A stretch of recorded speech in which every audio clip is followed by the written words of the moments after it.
A Canadian-owned social media channel that the U.S. Justice Department alleges is a key part of a Russian influence scheme is now off YouTube.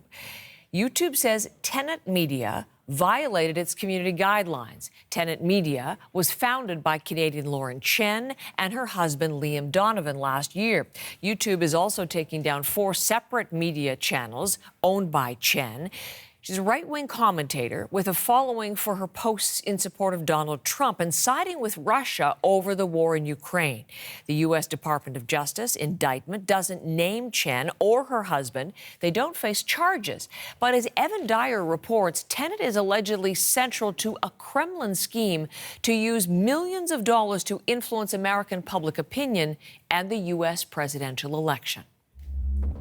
One of the greatest enemies of our nation right now is Ukraine. Influencers like Tim Pool, who worked with Tenet Media, were clear about who they didn't like and about who they did. Trump, remember what they've done to you. Remember what they were trying to do to you. And please, please destroy these people once you get into office.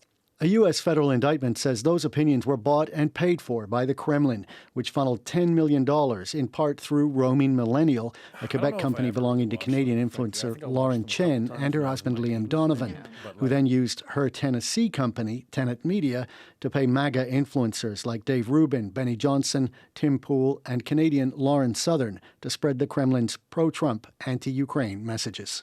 We have not seen an adversary attempt to influence an American election to this degree ever before.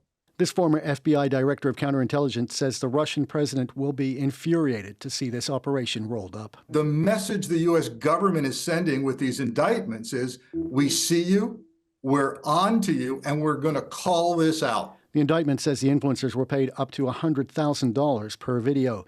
Some have since declared themselves victims of the scheme who had no idea the money came from Russia.